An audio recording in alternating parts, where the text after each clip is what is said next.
kao picha na okete mbui ane makao video mara ka record ka wuoyo kuom John Opiyo ka wacho kaka John Opiyo nego bedni dhi Migori to jo Migori dhi lawe wanawa tangima be jo Migori olo kudara yengo kendo kata ka giweyo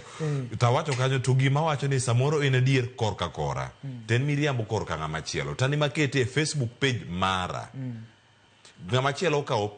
video ne kapoka kete to kete page ne ngano koro wach nyinge Johnny Kevin Ken Nyalenda en mano en mokete page ne to keto video mara ngama nigi case kae manyalo duoko ani makete kenda koso ngama chielo mokete kane mawuoyo publisher koso ngama spread ngama share both the publisher nyaka ngama spread gini nitiere gimoro miloni data protection miwacho ni in Data Protection Act seche ma idwa kao data kuom ng'ato to nyaka ng'ani mi consent mar tiyo gi data no to kidhi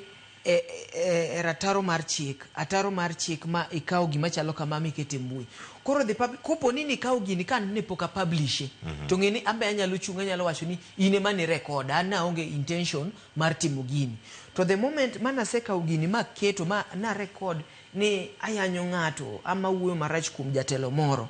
to ane makao kamera maketo mbele na ama simu ma record gini ka wacho ma tere mbui I own that content ma seche ma shido bedo ka en content marach to I'm responsible kopo ni ng'ama chielo bochako kawe oshiago nikech sani ka keto content moro ka to ka ng'ato ng'iye to dhi kawo content ni to tere platform machielo tere WhatsApp group to chako spread koro the creator the publisher of this content to gi ng'at ma iwacho ni seche ma ne gimoro olal gimoro nokwal to ino usni kata ne sime no lal to ng'ato simbe olal to kwal sime ni to biro usni kikia in ngeni ng'eyo sime ni tikia no timore nade ni en simu mokwal ngeni seche ma police obiro to unika ine main gi simu gibro nyise niya ine mwamaki nikech ine you are abetting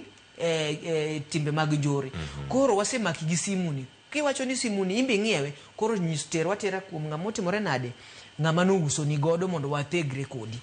to ka okinyal prove to ine makoro wakteri nikech ino ka gigo setimore mang'eny ino ka ng'ato ikao content moro ma ionge clue about in techni neno content kanyo ka ng'ato no post ama picha moro ka ng'ato no post tekia ni gino wuok kuma nade tikawe titere kuma chielo tichako spread seche michako spread gini you are abetting emomiyo chik kanyo utigi wach moro ni you are abetting or you are seche moko wacho ni kidwa timo ni wacho ni you are abetting to commit felony timaki nike chiko seneno ni ne in gi paro moro mar timo njore kore momi ikawi tiketi iye mondi i explain ne sirkal ama ne jok marito arita kwe ni gini ere kaka ne uchopo kuma intiere ni koro seche ma ng'ato uwoyo to wuoyo marach ngeni seche moko en uwoyo to kia ni no wuoyo ang'o marach tino ka ng'ato se record gino to keto korka pachwa yaore ni adier gima ne ng'ane wacho ni to ken gimoro makare emomiyo sani neno ka koro governor Kaiga ni etago maliet nikech no wacho gimoro no wuoyo to kare ng'ato timore nade nikech mano be is the free speech ma wan god seche ma ng'ato timo marach ka ugino tiket ne jopiny iwach ni ng'ani timo marach to jawinjo moro winjo ko penjo ni to cyber crime ni ena maraya to seche ma chik osebedo chik ni kata cross bedni jatelo bedni dana bedni in obila bedni in judge bedni in ng'at machalo nade chik nyaka lu makidhi rataro mar chik to nyaka timre nade nyaka kawi maketi mapenji gimo midhi rataro mar chik to seche ma cyber crime timora winjo ka jawinjo moro no wacho kanyo ni ka